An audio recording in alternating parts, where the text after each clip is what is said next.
Good evening, friends. Thank you for joining us on this right in the middle of the Diwali celebration across India and across the Indic world, across the Hindu world, wherever people of Indian origin are, they're celebrating Diwali, but we stick to our schedule and we are today back with our 14th India Studies webinar, in which I'm privileged to host Professor Stephen Phillips, who used to be my neighbor when I was in Dallas area for over a decade, but now I'm in Pune and I'm privileged to meet him and host him through Zoom platform for his great presentation that he's going to give us today. So let's start with his bio. Let me introduce him. Dr. Stephen Phillips is Professor Emeritus at the University of Texas at Austin and has been visiting professor of philosophy at the University of Hawaii and Jadavpur University, India. Author of 10 books, including Aurobindo's Philosophy of Brahman, Brill 1984, Classical Indian Metaphysics, Refutations of Realism and the Emergence of New Logic, and Yoga, Karma and Rebirth, A Brief History and Philosophy. Named by choice an outstanding academic title, he has more recently written Classical Indian Epistemology, the knowledge sources of the Nyāya school, which presents classical Indian views in terminology suited for philosophy professionals. With Matthew Dasty, he published the Nyāya Sutra selections with early commentaries, and with Dasti and Nirmalya Guha, a short text, God and the World's Arrangement, Vedānta and Nyāya Philosophy of Religion. Dr. Phillips teamed with N.S. Ramanuja Tatacharya to translate the perception chapter of the monumental 14th century Tattva Chintamani, wish-fulfilling jewel of reflection on the truth about epistemology by Ganesha, American Institute of Buddhist Studies, and Motilal 2008 in 750 pages volume. A translation of the entire text in 3 volumes, about 2,000 pages, has now been published by Bloomsbury 2020 in a solo authored set, including much historical and philosophical exegesis. A synopsis is available on plato.stanford.edu/entry/Ganesha. Professor Phillips, it's a privilege and honor to host you, such a senior scholar, and we can't wait to have you and present your presentation today on Indian knowledge systems. So, Namaskar. So, the topic of the self and no self, nature of the self, its essential attributes, or whether there is a self at all, is one of the great topics of classical Indian philosophy. And every school, all the Astika schools, sometimes called the Orthodox schools, and Vedanta, Mimamsa, Nyāya,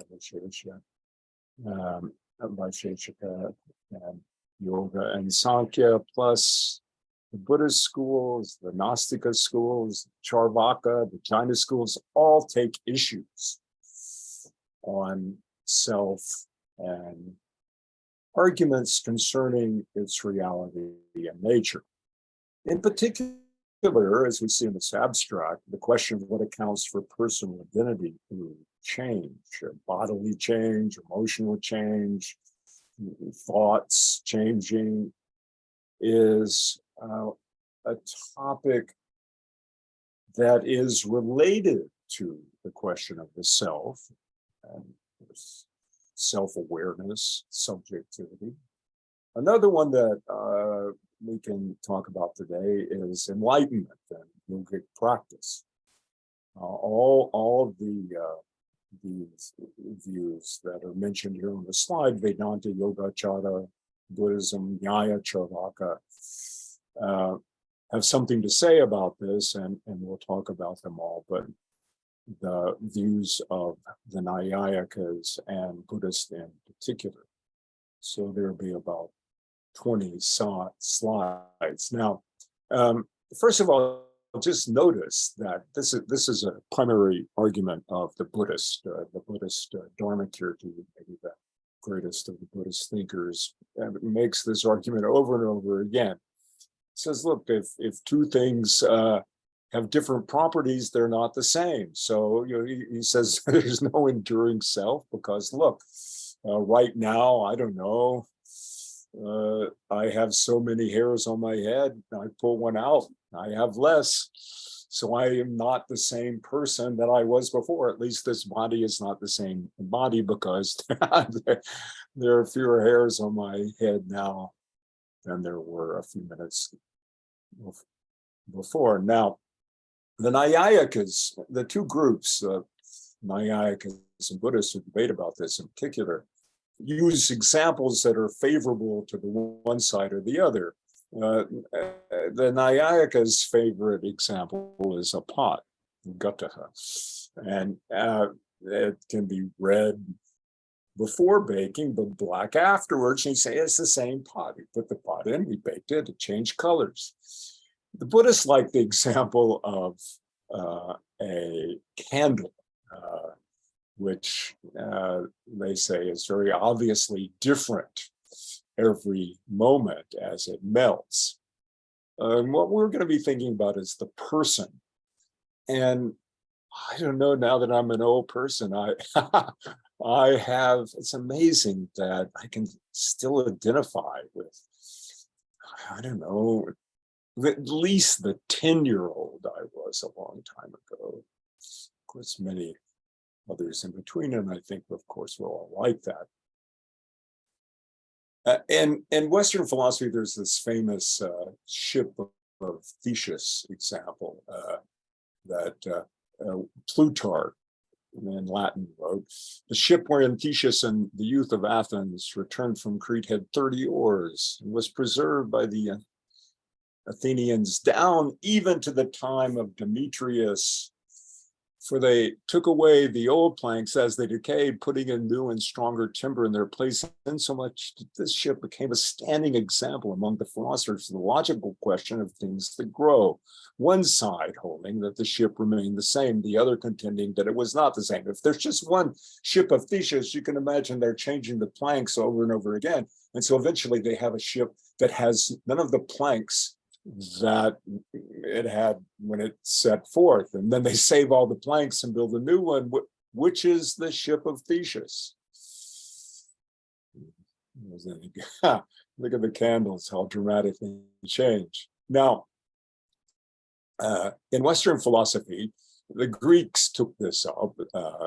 Plato mentions Parmenides, who argues that change is illusory. Heraclitus, change is pervasive. There's this famous saying attributed to him that you can't step into the same river twice.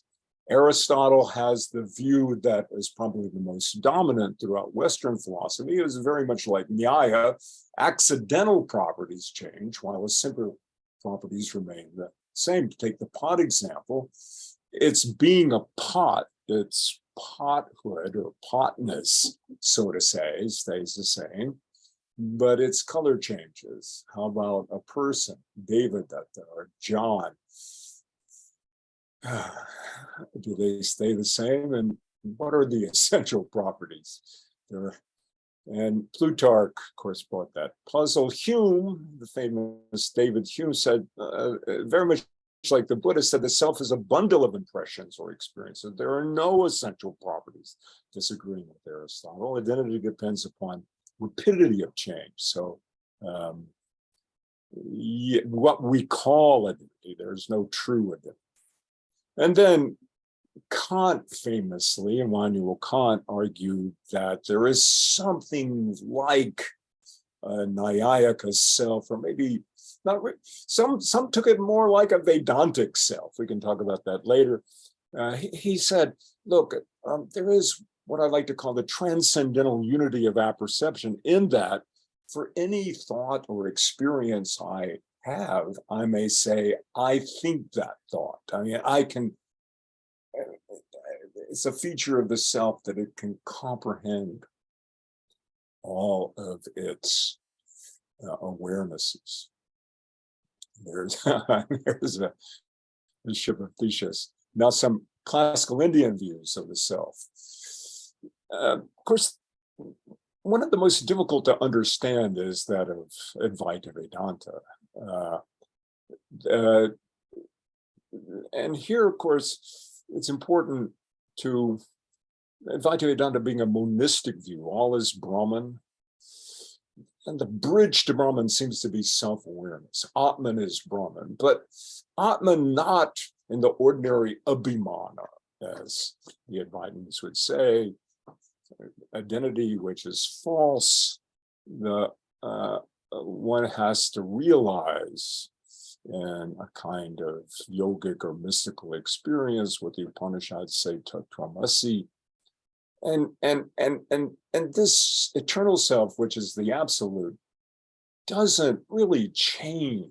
It doesn't act in the ordinary sense of action. That's a big issue. But it does have our awarenesses. I mean, it lives in us. I mean, it witnesses everything that happens. Yogācāra Buddhism maybe has a similar view about enlightenment as Vedanta, but there is no self.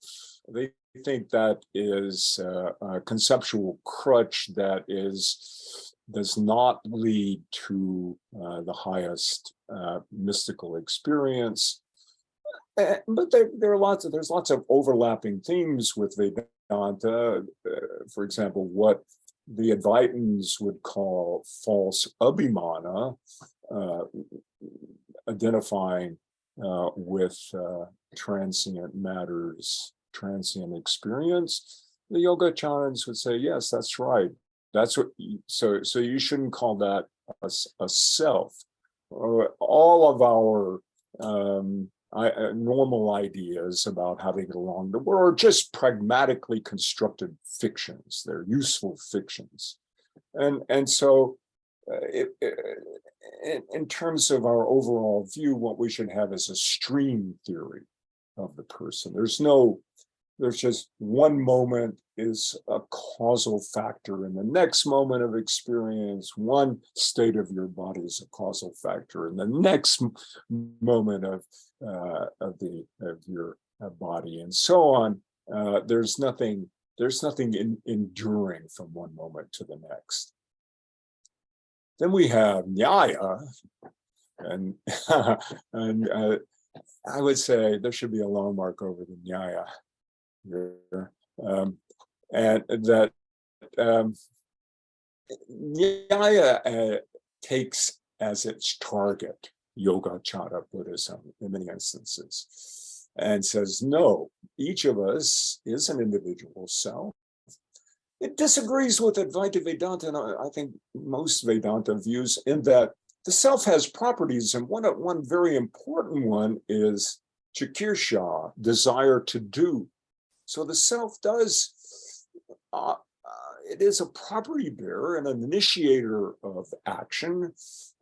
It from one lifetime to the next, the self carries some of these properties into the next life. Now, the Vedantans can agree with some of that. They just don't think that those properties that are carried over are, they give a negative spin to that carrying over, as we'll talk about. Cārvāka has the most extreme view, I'd say. Maybe Advaita Vedanta, where the self becomes everything, is maybe one extreme. The other extreme is the Cārvāka, who says, the materialist, who says that the self is the living body. And there's some famous quotes from the Sarvadarshana Samgraha, translating, when once this body they burn, how will it again return? And so there is no personal survival. Now, the Vedantans, including the Advaitins, think there is a subtle body, that we don't live just in the physical body, but we live in it, what they call the Annamaya body, Sharira. But there's also a Pranamaya body and a lower mental body that is kosha, that we share with animals when we have desires. Even animals have a certain kind of mentality.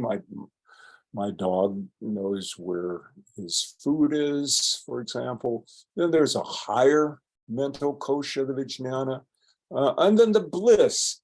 I love this idea that the sort of the body that's closest to the true self is a body of bliss. And then, of course, the self is in at the core. They don't really talk. It's free of bodies.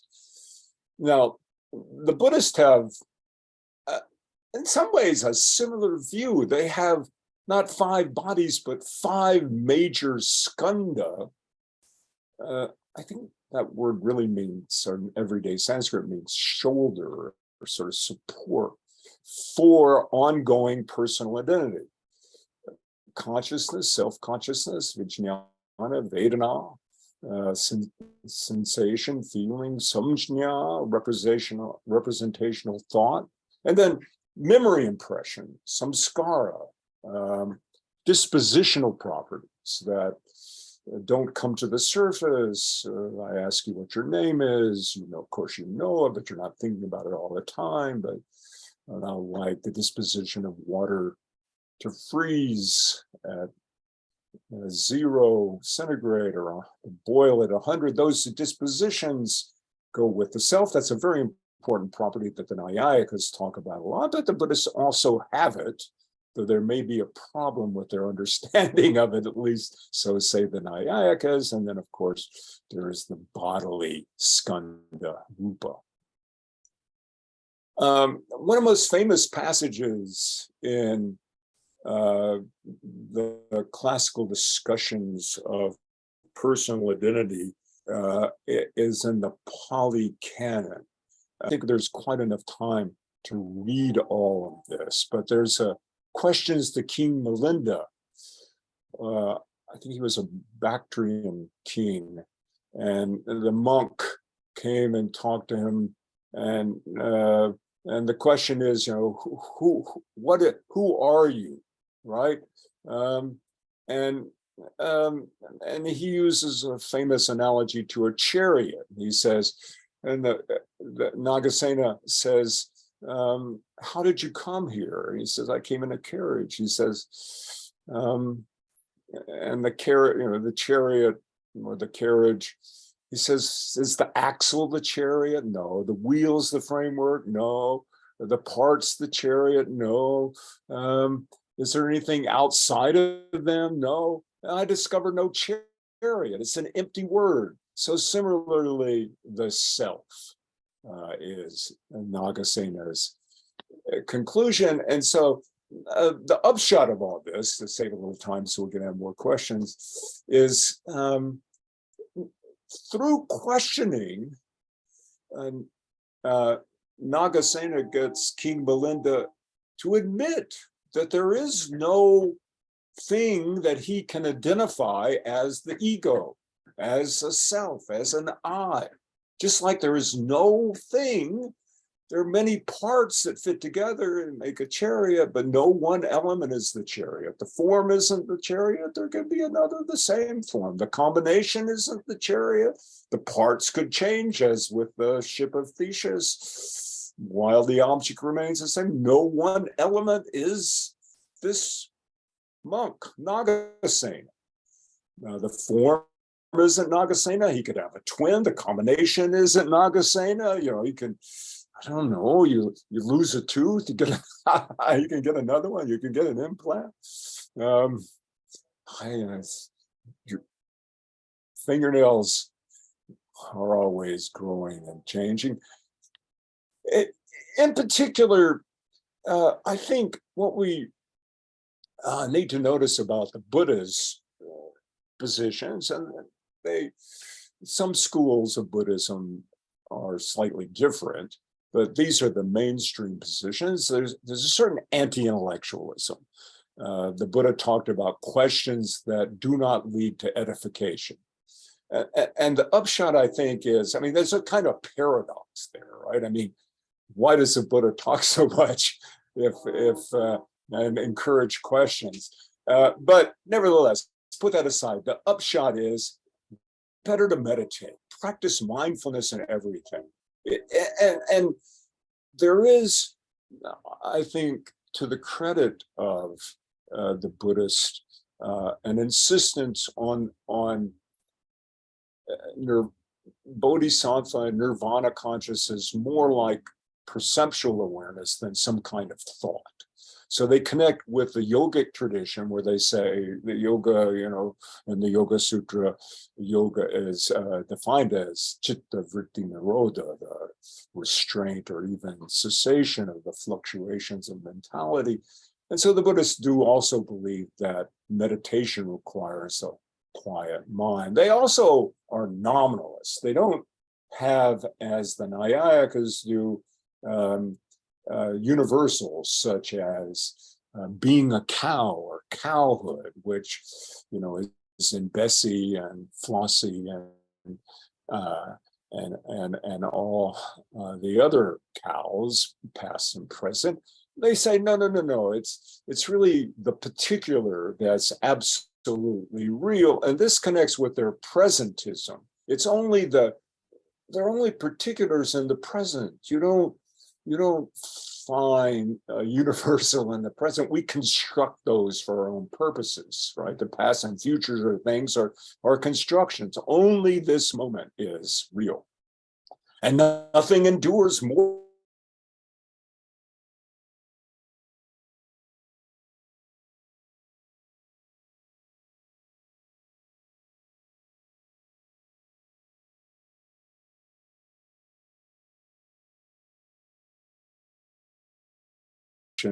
from the great commentator Buddhaghosa on the Pali Canon. Strictly speaking, the life of a living being is exceedingly brief, lasting only while a thought lasts. Just as a chariot wheel and rolling rolls only at one point of the tire and resting rest only at one point, in exactly the same way, the life of a living being lasts only for the period of one thought. As soon as that thought has ceased, the being is said to have ceased. As it has been said, the being of a past moment of thought has lived, but does not live, nor will it live. The being of a future moment of thought will live, but has not lived, nor does it live. The being of a present moment of thought does live, but has not lived, nor will it live. Now, there are two theories of concept acquisition here that we need to be aware of. First, they're the Buddhist and the Naiyāyika. Now, let me go to number two first. The Naiyāyika thinks that when you see cows, you see a certain commonality. You pick up cowhood. And when we talk about cows, we can talk about the parts of a cow and the various attributes of a cow. So we have, from our experience of Bessie, Flossie, and Shabolya, the typical name for a cow in classical texts, we get the universal. We're constantly picking up universals in our sensory experience. I mean, we're not getting all cows at once. Of course not. Nevertheless, from seeing a few cows, we know when we see a future cow that that's a cow. And we couldn't do that if we hadn't apprehended the universal.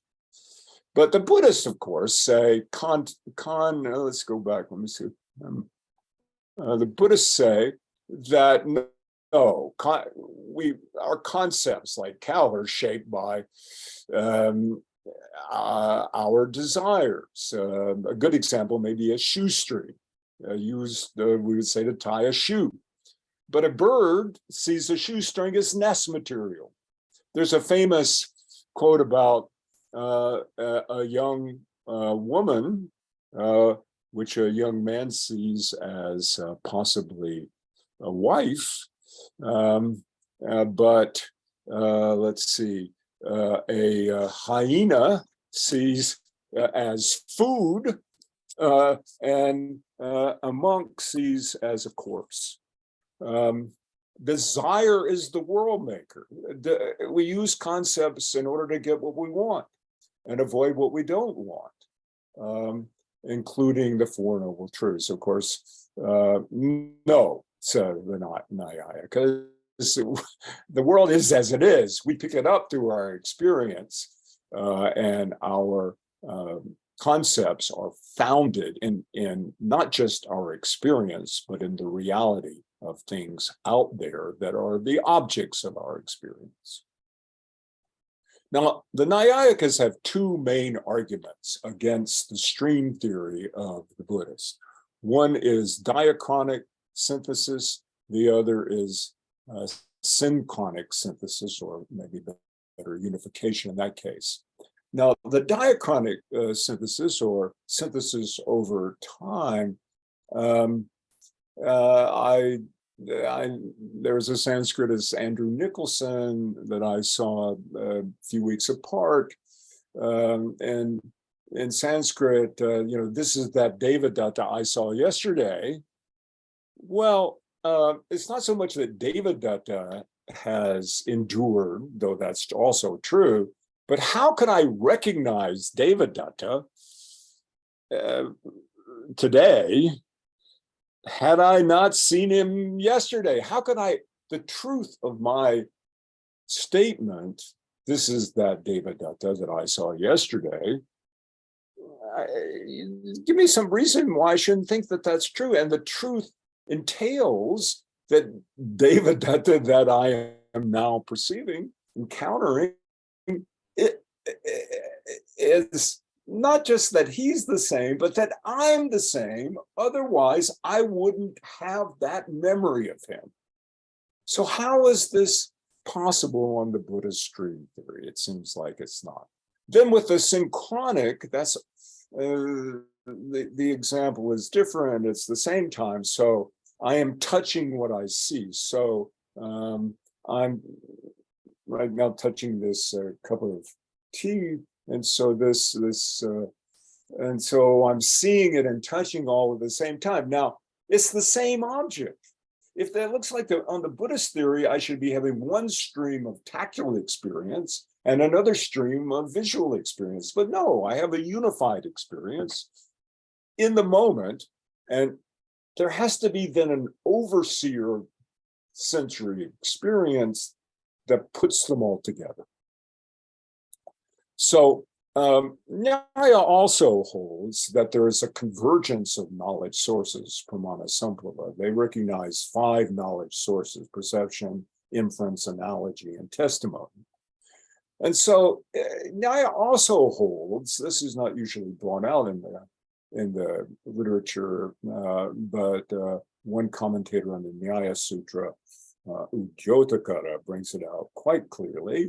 He says, look, we don't need really arguments. Perception itself, or self-perception, shows us that there is a self. When I say I am seeing a table, or I am seeing a cup, or so on, what does I mean? You're referring to yourself. But Buddhists, of course, dispute the claim that a self is known perceptually.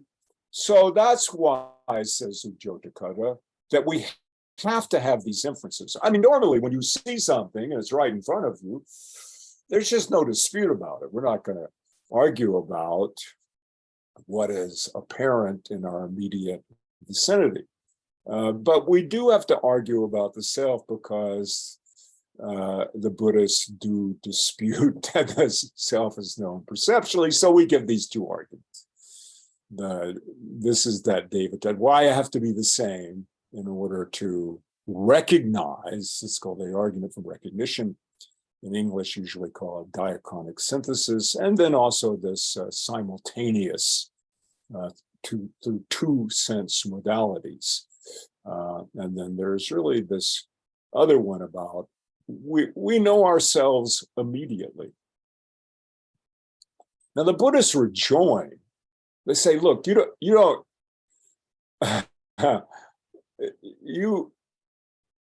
have the wrong idea about existence. You can't just read off your sense experience what exists. Existence is a matter of a causal power. So there has to be something that causes that. And they think that is the samskara, that mental disposition that is caused. It's the link between your first experience yesterday of Devadatta And then, it's like the seed in the granaries. It's changing every moment, but eventually it sparks the memory, and you put that together. But look, everything is changing together. Everything influences everything else. So things change in lines of causality. However, there are auxiliary causes, sometimes dramatic. For example, the seed in the granary is only changing a slight bit, but you put the seed in soil with water and warmth and a little bit of sunshine, and it changes dramatically into the sprout. So you're confused, said the Buddhist, about the nature of existence and have an inadequate theory of the causal underpinnings of your current experience. It's not the self so much as your previous experience. But now Udayana, who's a fantastic philosopher, who's really the inaugurator of what's called Navya Nyāya, and though Gangesha usually gets the credit, he often relies on innovations by Udayana, who lived about 1000 CE. Gangesha is about 1300. Udayana has an argument against the Buddhist in the Atma Tattva,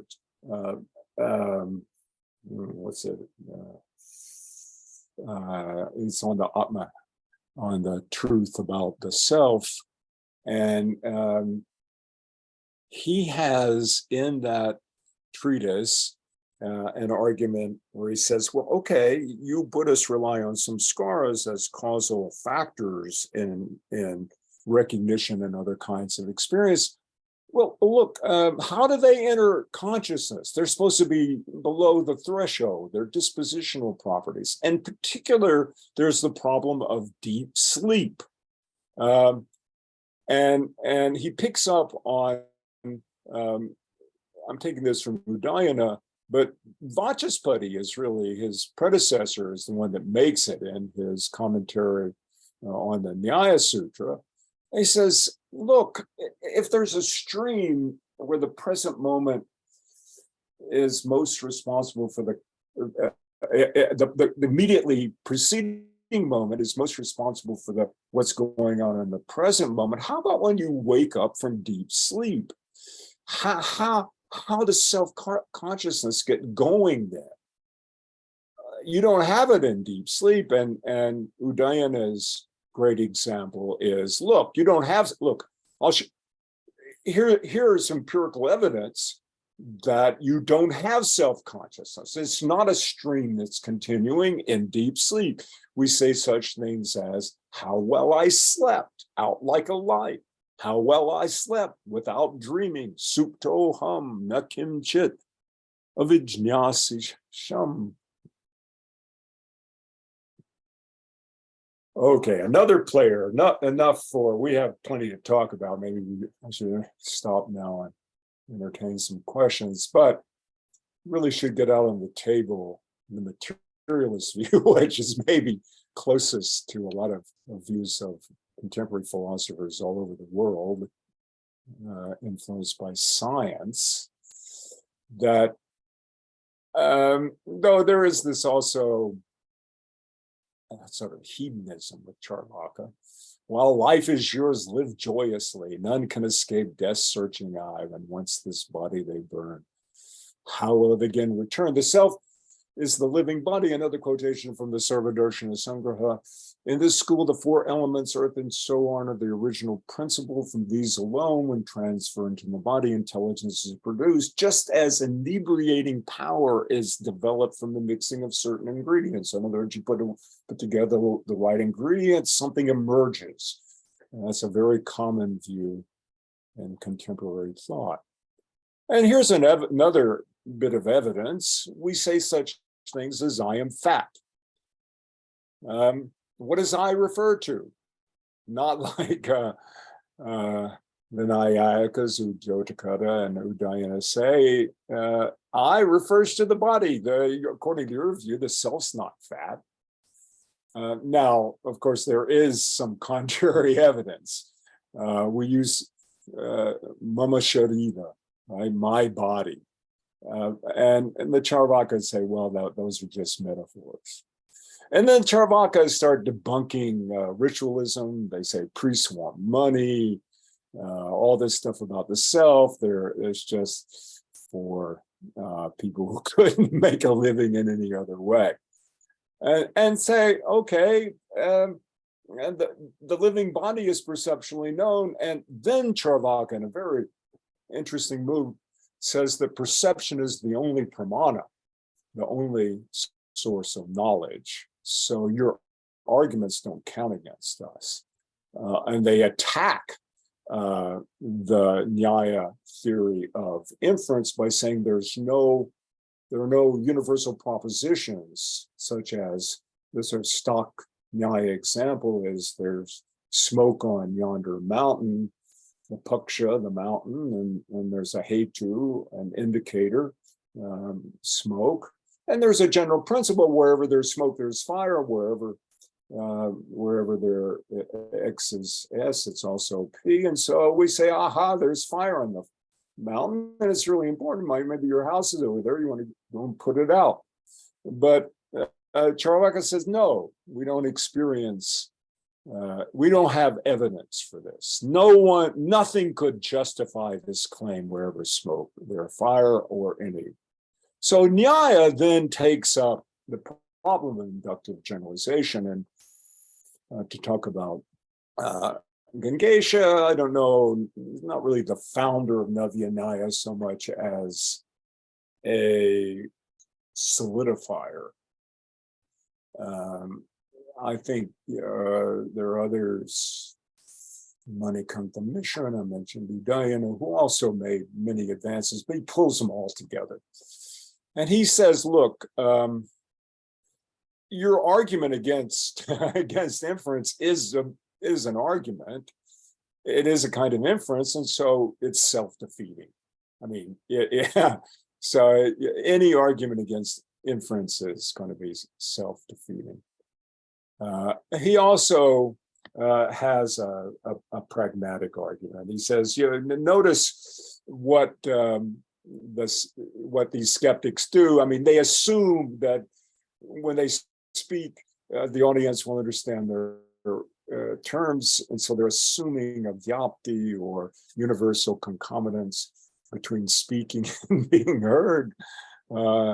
Otherwise, they wouldn't speak. And same thing for, if they want to drive away mosquitoes, they start a fire to get smoke. So they do accept the causal principles in life that underpin inference. Now, there's also a very interesting argument in Gangesha, but it is a little complicated in that it's what's called the negative only inference. And I don't know if we want to spend too much time on it. Also, just to comprehend the notion of the negative only inference is a bit of a challenge. But the argument goes like this. Look, every living body has a self. Why? Because it has breath. And the examples are, it's thought that even plants have a certain kind of breath, and all animals. But look at things that don't have breath. A pot clearly doesn't have a self, and a cloth, and so on. And so, based upon all those negative examples, we make the correlation that, unlike a pot, that there is a self. Every living body has a self. That's the paksha, and every living body. We can't just sort of build up an inductive generalization here, because the paksha is already universal. So we have to have a negative only inference. And I have a diagram that if I could draw, I could show you, make an X out here, but I think let's not do that. There, here is though a nice argument that really targets materialism. And it echoes the Nyāya Sutra, which talks about the qualities or properties of a self. And then the argument goes like this: with it established that desire resides in a substance, I mean, desires don't free float, they qualify people. People have desires.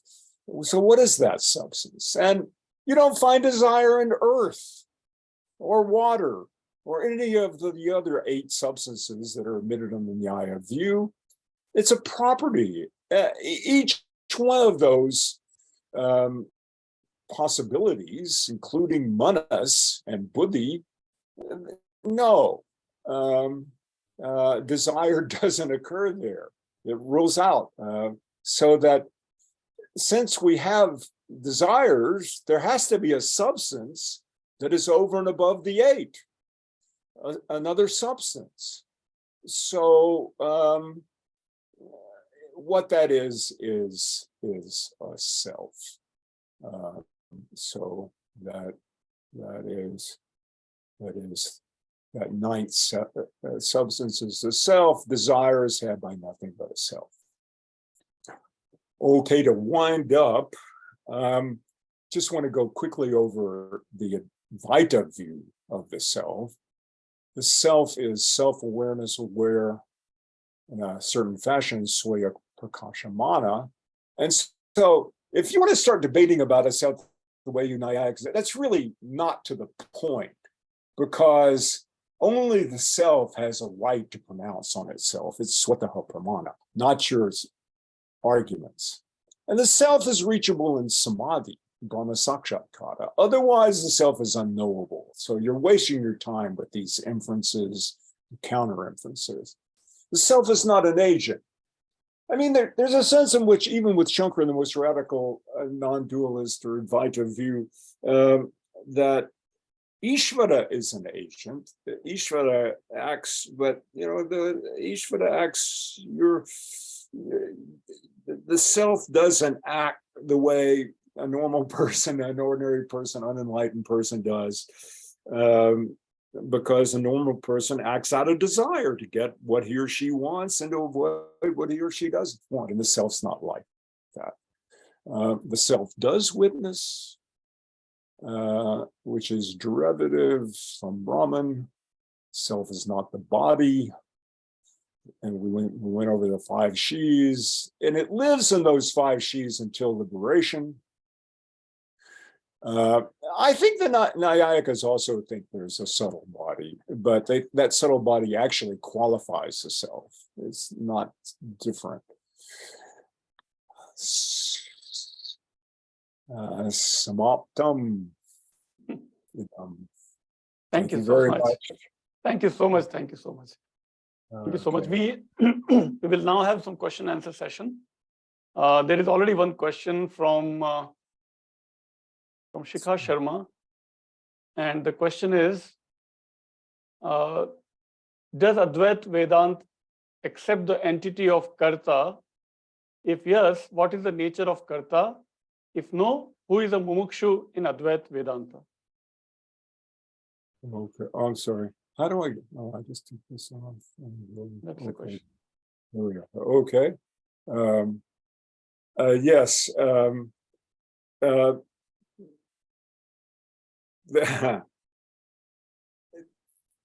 The point is to be sattvic with Advaita Vedanta, and so surely everyone knows, Shankara knows, his followers know that in some sense everyone has to act, and even following a path seems to be amount of action. But self-discovery, Brahma Sakshakara, that's something of so wonderful that once a person has it, or as it is in itself, to talk about action in the ordinary way, which is, and he's talking about Mimamsakas. Remember, he's writing for people who know Sanskrit, which are ritualist, and they have a Kamarla and all, Shabara and Prabhakara, they all have a very definite theory of action, where action requires desire.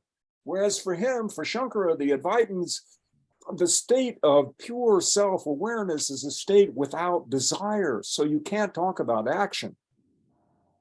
Now, and the Buddhists face this too. I mean, what about the desire for nirvana? Isn't you're supposed to transcend desire, but how about the desire for nirvana? Well, there are a couple of answers to that. One is that's not really a desire, that's something else.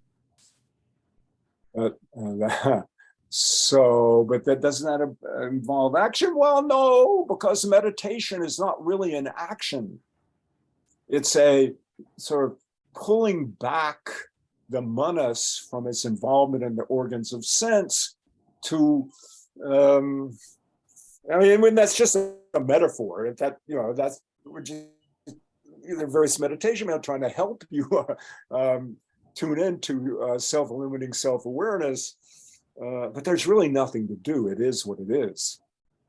I'm sorry, I'm just trying my best. I think it's a great question. The Naiyāyikas very much disagree with this.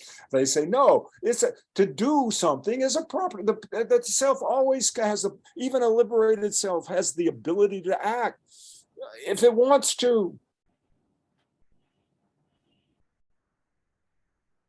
Thank you. Yeah, great question, great answer. Yeah, anybody else can easily unmute himself or herself and ask questions. Professor Phillips is still here with us, all the way from New Mexico in the USA, 8 a.m. in the morning there. Any other questions? Most welcome to unmute yourself and start your video and ask questions.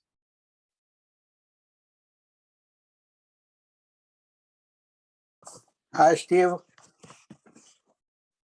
Oh, Papu, I think. Ramarao, Yes, Papu. yes. Long time I saw you. how are you? I am good. So you are now in Santa Fe? Yes. Excuse me, I didn't hear that. No. Are you now in Santa Fe? Yeah. Yeah, no. I'm in just a little place. Not Santa Fe. It's out in the country, but Okay. the sun's starting to come in here.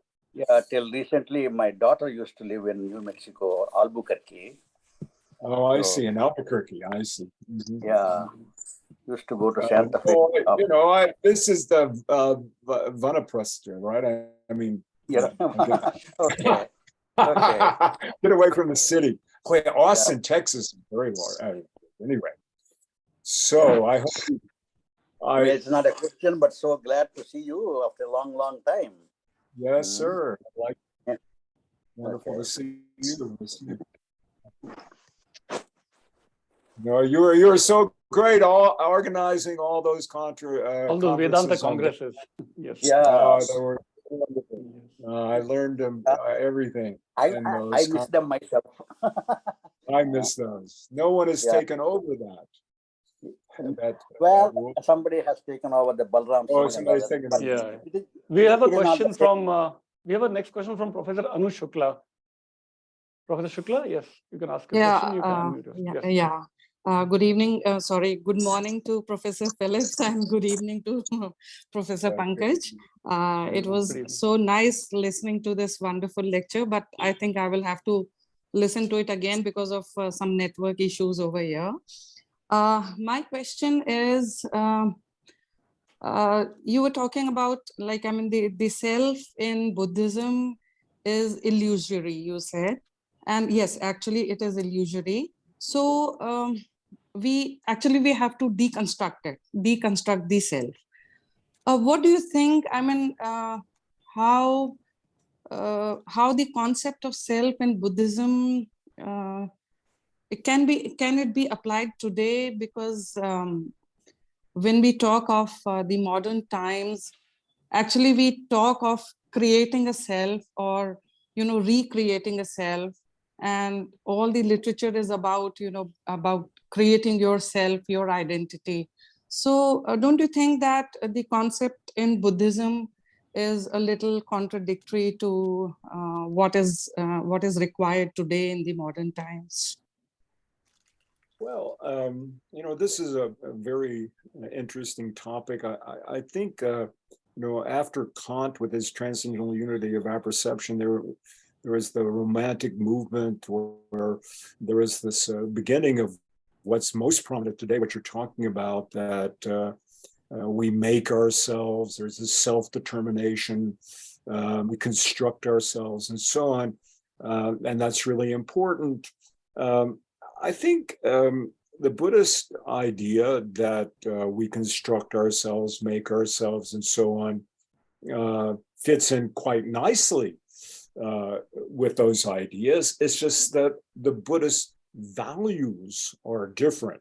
Now, in one way, they're not so different in that, they're in the talk I mainly drew from the Southern schools and the Pali Canon, though. At least in the early part with questions of King Milinda, but then with Yogācāra and the Mahayana schools, nirvana is not the end. It's the bodhisattva, and even though nirvana doesn't change, there's a progression from nirvana to bodhi, and in Buddhism there are the padamitas, right? Going beyond certain qualities such as patience and compassion and even physical strength, wisdom, prajna paramita is the highest. These qualities, and it seems to me that if Vedanta has somewhat the same as it's be like Krishna. It's not only you want to find the one true self, which is common in everyone, the one true nirvana, which is in some ways the same in everyone. No, there is the development of these special qualities, though that depends on the situation and the individual, though of course there are some universal principles in Vedanta and also in Buddhism, such as the enlightened, sarvahite rita, they're delighted in the welfare of everyone, and so on. So I don't know, there are resources in Buddhism that seems to me to fit in and be applicable to concerns about making yourself self-determination in a certain sense. But ultimately there's a radical religious element in Buddhism and in Vedanta. That is, you need to meditate. You need to find the truest consciousness in yourself, and it's not a matter of identity. The core is not a matter of being a lawyer or a doctor or I don't know, Prime Minister of England. It's a matter of a certain kind of meditative experience. Thank you so much. That was a great answer, I think. Yeah. All right. Yes, thank you, Professor Shukla. Anybody else would like to ask any questions? Let's see. We did have, it's a Diwali celebration going on across India and across the world. So still we had really great turnout of colleagues. So any other question? Professor Phillips, would you like to show us your book, the recently published book? Oh, yeah. That's my duty too. It took 20 years. Oh, wow. I worked with the great scholar Mahapandit N.S. Ramanujatadacharya for the first volume, which you mentioned, on perception, but then and then a little bit on inference, but then I had to finish that in the analogy chapter, the Upamana and the Shabda chapters on my own, and I know this is not a quality that leads to enlightenment, I know, but I am proud. Was that me who did it, or that was some predecessor? So anyway, they have come out, though they're too expensive. I hopefully, I imagine they'll someday be put on the web by somebody. It'll be better, more available. Thank you again. All right. Well, thank you for inviting me. Thank you, sir. Thank you for your time and early morning in New Mexico and evening Diwali, second day of Diwali here. Sayam. Thank you. Dhanyavad. Pranam. Namaskar. Punar Darshanaya.